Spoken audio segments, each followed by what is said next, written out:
I really want to be chill, like my shirt says, but I just can't be because I just watched Doctor Who episodes 1 and 2 for season 1, and y'all, this was a weird way to start the season. So, we just finished Space Babies and the Devil's Chord. And by we, I mean the royal we, me. I don't know why I said we. Me, myself, and I. And I have so many thoughts. For those that don't know, I am all caught up. I just haven't gotten to finish my past reviews on the previous season and the specials, but I am still going to review those, so make sure you are subscribed, you have notifications on, and when those are up, you can check them out if you would like to hear my thoughts on those episodes. But for now, we're just talking about the official beginning of season 1, separate from the specials that came before, even though it is really weird on Disney Plus, because on Disney Plus, the special is considered episode number 1. The Church on Ruby Road. So that's a thing. So technically in the weird Disney Plus breakdown, this would be episodes 2 and 3. But I'm going to call them episodes 1 and 2 because that's what they are and that's what the internet says, and I agree with that. So Ruby decides to join the Doctor in the first episode here, Space Babies. And I gotta say, I was not expecting Space Babies to be the first episode. It's just so off the wall.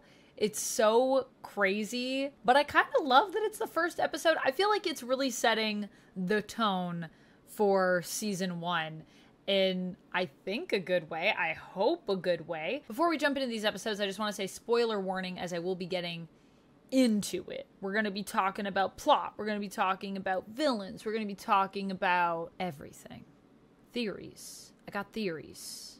So just a heads up, spoiler warning. So it's pretty cool to see us deal with these sort of overarching themes that I can already see us building. This idea of the babies here are also abandoned on the space station. And we have Ruby, who she was abandoned and adopted. And we have the Doctor, who also just found out in the last season when we had the 13th Doctor that she was adopted, basically. Abandoned or found and taken in and then was, you know, the first Time Lord. So it's kind of cool to see that overarching theme there. And the Doctor also notices this. He remarks on it as well. And thinks it's interesting that this is where they've ended up on their random landing. What I really loved about it was how goofy it was, how unexpected it was as a first episode. It is really goofy. And you know what it made me realize? It made me realize how important the acting is in Doctor Who. Like, you really have to be a great actor to make Doctor Who work, because it is very weird at times. Like, we literally propelled this space station, which has no engines, with basically a big fart. So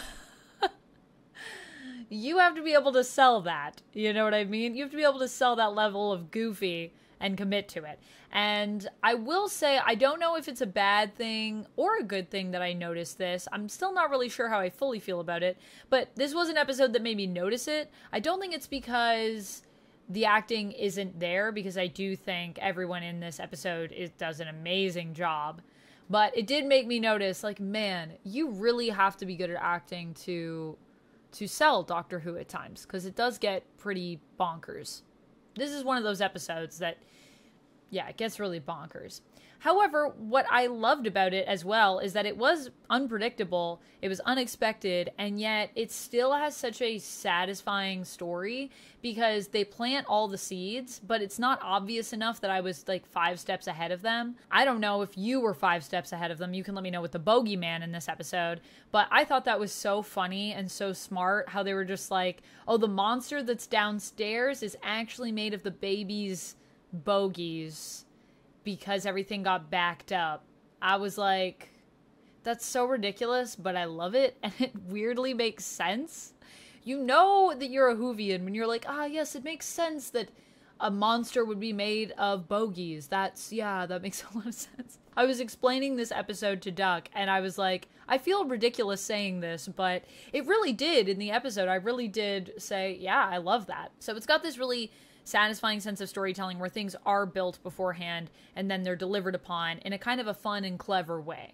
Something that you weren't expecting the story to be that it ends up being, which I love. I love that. I also gotta say, I love that we went on this crazy of an adventure for Ruby's first adventure, and she still said, yeah, I'll join you, I'll take a key to the TARDIS. Which, granted, I had to stop myself and think, is that believable?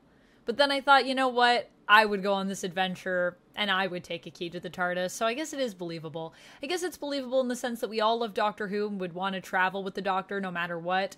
So this idea of, even if it's a really weird adventure with babies that can talk, that are running a space station, that, you know, can't grow up, and then there's a monster that's literally made out of bogies called the Bogeyman. We would say, you know what, that's all well and good. I'll come with you on trips. This was lovely. What a fun experience. I almost died, but I'm fine with it.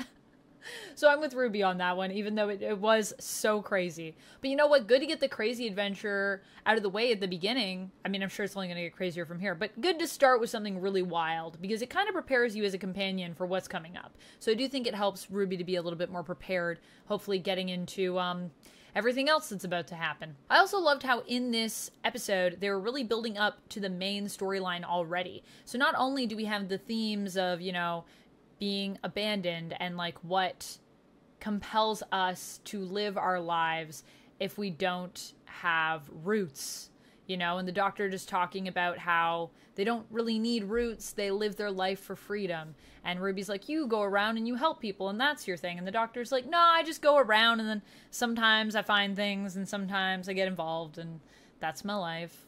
I'm just free, and it's beautiful. That was really fun, and I'm sure we're going to be exploring that more throughout. And also just this idea of family, like what is family? I think this is something that we kind of also saw in the specials as well, and I feel like it is going to be a huge theme for the season, this idea of what makes someone family, or, you know, what family means to us, whether that's family that we find or family that we're born with, especially because we're setting up this idea of Ruby really wants to find her mom, and the Doctor says at the end of the episode, there's one place that I can never take you, and that is back to where your mom was on the road when you were abandoned, because I'm having weird flashbacks, and then it started snowing, and I feel like that is a sign we should not go there. Also, paradoxes. If we go there and we get involved and something changes, you may never meet me, till everything may change, and then we'll be thrown into like a paradox pit, which is not good. So that is interesting. Also, this episode had a fun, the joke of stepping on the butterfly, and then the fact that the Doctor has a switch for that in the TARDIS. I was like, I forgot to flip that switch. Jeez. That was hilarious, and I really loved just everything in this episode. It was so goofy, so fun. It just brought a smile to my face for pretty much the entire episode, even though it's really weird. The second episode is so good. Oh my goodness. So the first one was a fun time. The second one was like, oh, we're here now. This is Doctor Who. This second episode is called The Devil's Chord, and The Devil's Chord has a fantastic opening. So we have Jinx Monsoon, who is playing Maestro, who is just this phenomenal villain. And I have to say, Jinx Monsoon as Maestro steals the show. Just does such a fantastic job in this role and is so compelling to watch. Like, wow. I hope that this is not the last that we see of the Maestro, because I really loved Maestro and I just want to see them more.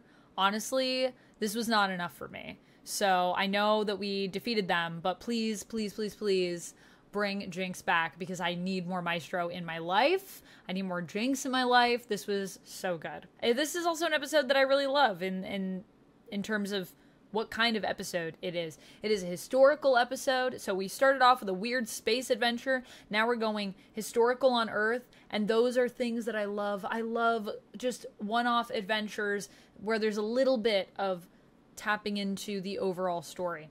So in this episode, we go back to the 60s, and Ruby wants to go see the Beatles record music back in the 60s. So we go to Abbey Road. We go to check out the music, and that's when we find the music is gone from the world. Dun, dun, dun. The stakes are also very firmly set with them traveling back to the future after, where the Doctor, after running into Maestro, is really freaked out and says, you know, last time when I fought someone of this caliber, the Toymaker, I barely made it. And although I will say that victory looks like it was like, oh, we got this, no problem, that seems to have been some showboating, where the Doctor says, I was literally torn in half, I can't do that again, so this might be someone I can't beat. They really created the stakes, not just in Ncuti Gatwa's performance, which I think really sells it, but also when they decided in the story to go back to the future, where Ruby says, but that doesn't make sense because I'm from a time where music exists, so we know everything works out, because otherwise, how do you explain me? And I'm still here. And so they go back, the Doctor takes her to her time period, to 2024. Get out, the world is completely decimated. And Ruby being concerned for her mom, also selling it so much. And just this idea of that being the reality of, like, this is real. Like, if we don't fix this, this is what happens. And when Ruby says, well, how does that make sense? Because, like, how am I still here? And the Doctor says, because of me. Because when you're around me, you're, like, basically in this shield from all this timey-wiminess. We also got a timey-wimey reference in this episode, which I love. And just all of it is really great. Getting to go back in time and see, you know, the Beatles, getting to see all this amazing 60s fashion that they busted out for this episode. There's also so much music, which I love. We get a bonus musical number at the end when they end up defeating Maestro by finding the Chord to banish them, basically, re-trap them. As the Devil's Chord awoke them, there is another perfect chord that puts them away, which of course the Beatles find the last note for, or well, Paul McCartney and John Lennon too, of the Beatles, but so perfect, I loved it. Overall, I just feel like this episode represents so much of what I love about Doctor Who. It's got historical sci-fi vibes, we get to go to a very specific period in time, see characters from history, the costumes are amazing. We also get a musical number, which is like more than I can dream of. I wish every Doctor Who episode had a musical number. I know that would make the musical numbers less special, but I love a musical number, you know me. We also get a very compelling, but yet very bizarre and weird story, and I think that's what I like about it. It's just this idea of what Maestro represents, which is music, but how their plan is to destroy everything, and they get these perfect, what are they called? Aeolian, is that what they're called? Aeolian tones? Forgive me if I got that wrong.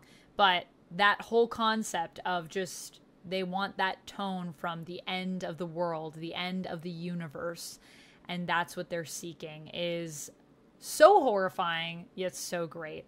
I also love when we do have that little element of horror in Doctor Who, and I think the whole idea of Maestro coming out of the piano and just all of that, it's very spooky. It's really, really cool. And what more could you ask for? I mean, you've got everything in there. You've got a standout villain, a standout new villain, I believe. I don't think Maestro's ever existed in Doctor Who before, which I also love, because as fun as it is to come back to the old classics, I'm glad we didn't do that with these two starting episodes, just because everything that we had with Whittaker's Doctor, even though I love Jodie Whittaker as the Doctor, it just felt like we were doing a lot of, you know, the Daleks, the Cybermen, like a lot of classic villains again and again and again. So it's nice to have something fresh and something new. And I think that's really what season 1 starts with.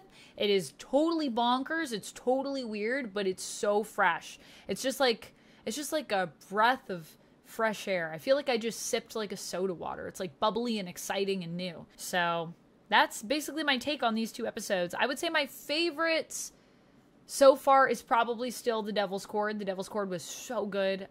Wow. So far that's my tops between these two. But overall, I would say I'm going to give Space Babies an 8 out of 10. And I think I'd give Devil's Chord a 9 out of 10. They're both really strong, really, really solid episodes. It's just so nice. It's so nice to have fresh Doctor Who.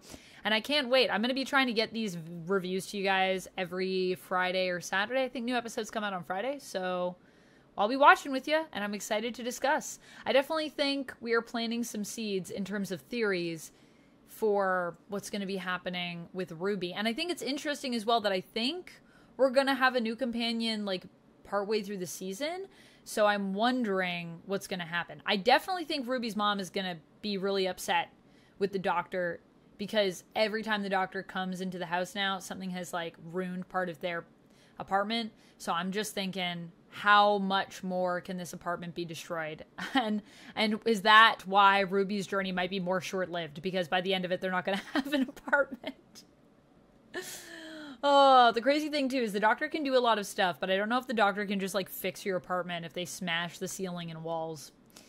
I don't know if they have that kind of handy power. Well, friends, that is it for me. I hope that you enjoyed this review. Let me know what some of your theories are.